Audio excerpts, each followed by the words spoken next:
I want you to imagine this. It's 45 degrees, it's 90% humidity, you've got sweat that's dripping from your head all the way down to your toes. Your heart's pounding, loud and hard. That's right. All of you in this room have just run 800 kilometres over 13 days in one of the hottest, driest landscapes on the planet. I mean, how the hell did we get here? It's funny. When we're young, we always think that anything's possible. But at some stage, as we start to get older, we begin to believe in boundaries, limitations, glass ceilings, and I am living proof to tell you that these are all illusions. Bob Dylan has this incredible lyric. It goes, "He not busy being born is busy dying." I can't do it as cool as Bob, but to me that means life equals growth. And when we stop entering the new, we become stuck, we become stagnant, and at worst, we start to go backwards. To live big, we must be willing to enter into new territory. And suffering, well, it's a part of it. Doesn't mean that we love that part, but it's necessary. And when we start to make mistakes, in the unknown, I reckon the most powerful question that we can ask ourselves is, what is the next best plan? It takes real courage to adapt, to be uncomfortable, and to not be at the mercy of the expectations of others. Because the way that other people perceive us, particularly when we're young, can play a real role in who we become. The narratives of our lives, the stories that we choose to tell ourselves. And when I was a kid, I told myself a lot of stories. I was this short, uncool, uncoordinated kid who was always the last to be picked in sports. I made this unconscious link that I didn't belong in the sporting arena. So much so that I did anything to avoid it. And your abilities in sport, particularly when you're young, can play a huge role in your social currency in the schoolyard. So when I found myself 20 years later, having run from the west to the east of India on an expedition myself, I realised that none of us are defined or limited by our pasts. And let me say it, right here and now, short, uncool kids can run. You know what? I never actually thought about being an endurance athlete. I grew up in this family of thinkers. My mum, she's a demon on the lawnmower, but she's never run a day in her life. And my dad, he had polio as a child, so he has one leg that's shorter than the other. So it makes running a bit difficult, although when he gives it a crack, it's quite amusing. I decided to study something that was more aligned to my natural talents. So I did a double degree in performing arts and law. I had these aspirations to either be a lawyer for the UN or an actress on Home and Away and Neighbours. Clearly trying to hedge my bets. And one day I was in class and we were doing a play and the director casted a professional actor, and that was Bud Tingle. Bud Tingle shared this incredible piece of advice. He said, the secrets to a successful life is to just say yes. He goes, I know it sounds simple, but when you say yes, you meet incredible people, you go on new experiences, and luck, it will follow you wherever you go. Here was this man, 85 years of age, who said success for him came down to saying yes. I was 25, full of potential and promise, and whenever opportunities came my way, I'd say no. I'd say no thank you, of course. I wasn't being rude. But if I wasn't sure what the process or the end destination would be, I had to say no, because this stage of my life was characterised by a fear of failure. So I decided to do something different. My new mantra became, if you want something that you've never had, you've got to do something that you've never done. And that doesn't mean just saying yes to everything. You know what? There's an abundance of opportunities. For some people, there are so many options that they don't know where to start, and so they never do. And other people, they wait for opportunity to seek them out. And I'd say for most of us, it doesn't work that way. You have to be willing to create the life that you want. This is your life. It's your race to run. Bronnie Ware is an Australian nurse who cares for patients in their final 12 weeks of life, and she recorded their dying epiphanies. Do you want to know what the number one regret that people listed? They said, I wish I had the courage to live a life true to myself, not the life that others expected. And so thanks to Bud, I went on this yes quest to experience a series of once-in-a-lifetime opportunities.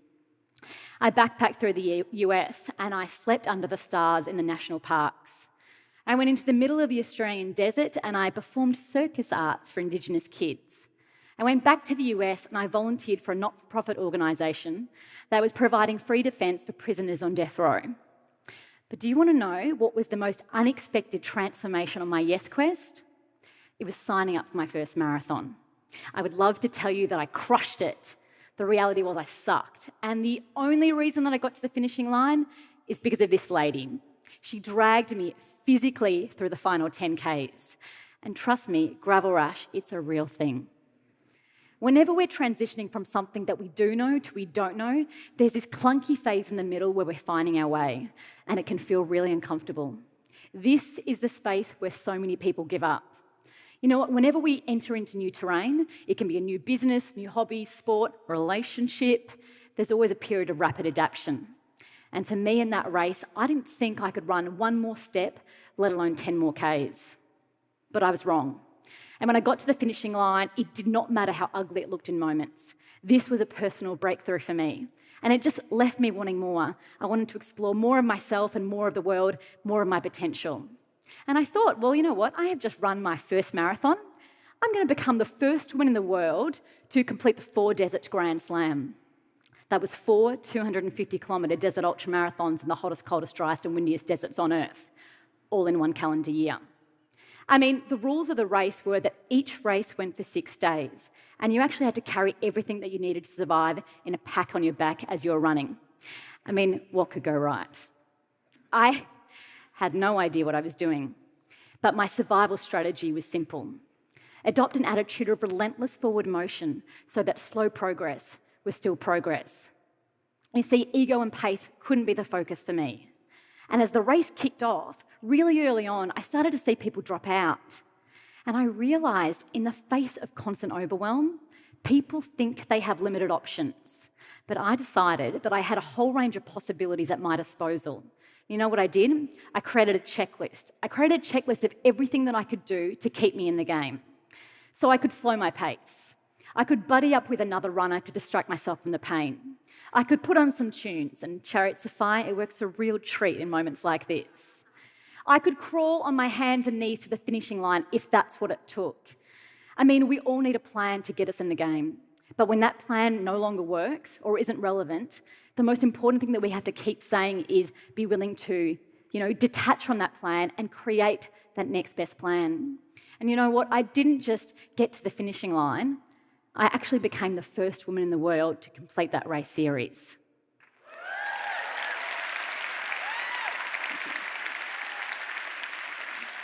But then I made my next big mistake. Because after that point, I felt that I had to continually keep topping it. I thought, I've got to do bigger goals, higher mountains, longer, faster. And that's what happens when we start to test ourselves. That and everyone else keeps asking us, so what's next?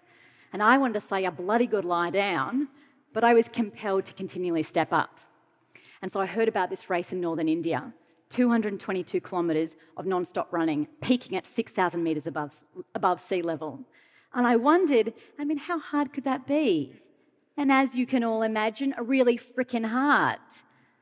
Not only was I hypothermic, dehydrated, and pushed well beyond my capabilities, I discovered that my reason for being there wasn't big enough to cope with the suffering that I was experiencing. Some people, they just want that test of how physically strong they are. But for me in that moment, I was desperate now for my footsteps to count beyond the test of how strong I could be. I wanted it to mean more. And I started to wonder, could I use my ability to run long to support social justice causes around the world? It was a path that didn't exist. I checked Seek, there was nothing there. I realised I have to create something. This would become my next best plan, where I would turn that raw idea into a reality. And that's where the run across India really happened. When I describe the run across India, I do it really simply through numbers. 3,253 kilometres, 77 days, 6 pairs of shoes, 1,900 bowls of dal, which can get really dangerous because it gets things running in a whole other direction. But you know what? I did everything that I could to get ready. I would, oh my gosh, when I think about it, it was intense. I devised a route, and then after devising the route, I collaborated with the world's largest not-for-profit organisation. I honed my purpose, which was to explore the barriers to why children were unable to access quality education across the country, and we were raising funds for education programs across that country. I put a treadmill in a hot yoga studio, and the classes finished at night time. I would turn down the lights, I would crank up the heat, and I would run to midnight. I was doing whatever I thought it would take to be ready. And then I got to India, and I realised I hadn't even scratched the surface of what I needed to do. To say that India was hot is an absolute understatement. It was bloody hot. Duh. I was running for up to 14 hours a day, and the heat was searing off the bitumen and right through my body. And the humidity reached over 100% more than once, and it suffocated my lungs and brought my mind to capacity. I was running on the side of the road because I was trying to avoid getting hit by the cars that were flying past. The problem was that I was running on a slope, and with every single step, that slope created imbalances through my body until it started to break down. I've never felt that kind of pain before. I was anxious, I was stressed. During the day that I was riddled with pain, and at night I was riddling it further with fear of when I'd be forced to stop. I never questioned my desire to be there. My purpose was so strong, but I did actually start to wonder, is the human body designed to actually go this far? And I reached rock bottom, quite literally. It was actually the best thing that ever happened to me. It provided clarity on what my options were, and I had two of them. I could quit, or I could do something different. I could create the next best plan. My body was suffering, but my mind wasn't doing anything to make it better. Instead of letting my body recover at night time, I was fueling it with toxic fears that weren't serving me at all. I realised that in order to let my body heal, I was going to have to be kind to my mind. And so I started to create daily rituals. Whenever the run was done, I'd be like, great, that's done, even if it was really, really terrible. I wouldn't dwell. I got clear on the fundamentals of recovery, which also happened to be the fundamentals of happiness. Rest, eat good food, hydrate, and be kind to the people around you. It's actually that simple. And the moment that I made that shift, my mind actually started to respond, and my body. It's because it had the space to do what it's designed to do, which is adapt and heal. When I finished that run on day 77, my body wasn't broken. In fact, my body and my mind were the strongest that it had ever been. So I've now, run on every continent on the planet. I've pushed my body in some of the most extreme and inhospitable places on Earth. I have learnt to become open-minded to the process and what the end destination will hold for me. But you know what? The biggest shift for me is that I now see suffering through different eyes. You can't avoid it, and nor should you try. It's this vital part of growth. And if your purpose is strong enough, it actually gets placed in perspective. But even sometimes I get surprised at how things turn out. 2 years ago, my torch got snuffed out as a contestant on the TV show Survivor. I'll be honest with you, I thought I would rock. I had just run across India. But you know what? It was the most overwhelming experience for me. The cameras were in front of your face all the time. People had very conflicting missions, which was obviously to be the sole survivor. And if I was really brutally honest, it reminded me of that feeling, when I was back at school and just not belonging. But I have learnt from past experiences that the things that shake us the most can actually prove to be the greatest outcomes, even if there's something different than what you planned to begin with. I'm on this island, and all of a sudden I met this incredible man. And you know what? We're on that island, we became friends quickly, and to use Survivor speak, we formed an alliance, which got us booted off really quickly. After the camera stopped rolling, we fell in love. And I was at this point in my life where I just didn't think that I was going to have a child. In fact, I always had this narrative in my mind that I'd started to push my body so hard that I wouldn't be one of those lucky ones to actually do that. And 14 months ago, Mark and I welcomed our baby boy to the world.